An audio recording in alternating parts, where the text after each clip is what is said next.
ادیسن ملامت است. ادیسون کی بود و ملامتی او چی بود؟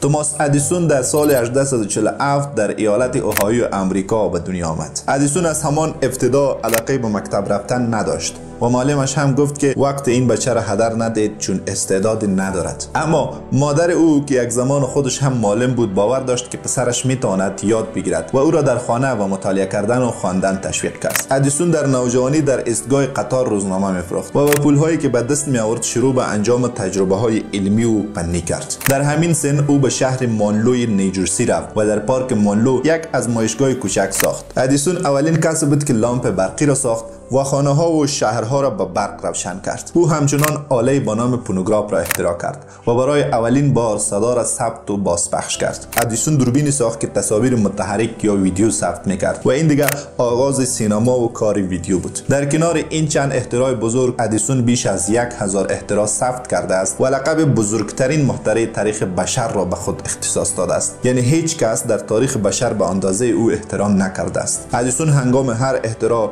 صدها بار شکست خورد اما هرگز تسلیم نشد تا بالاخره به نتیجه رسید. ادیسون در سال 1931 در سن 84 سالگی درگذشت و در نیوجرسی به خاک سپرده شد. در روز مرگ او مردم در سراسر امریکا 1 دقیقه برقها را خاموش کردند تا به این مخترع بزرگ احترام بگذارند. امروزه کنار قبر ادیسون یک پارک و یک موزه ساخته شده است. مردم میروند هم قبر او را میبینند و هم از وسایل و آزمایشگاه‌هایش بازدید میکنند، همان جایی که خود ادیسون کار میکرد. تا اینجای کار دیگه که من ندانستم ملامتی ادیسون چی بود. حال شما در کامنت ها بنویسید که ملامتی این مرد خدا اصلا چی بود.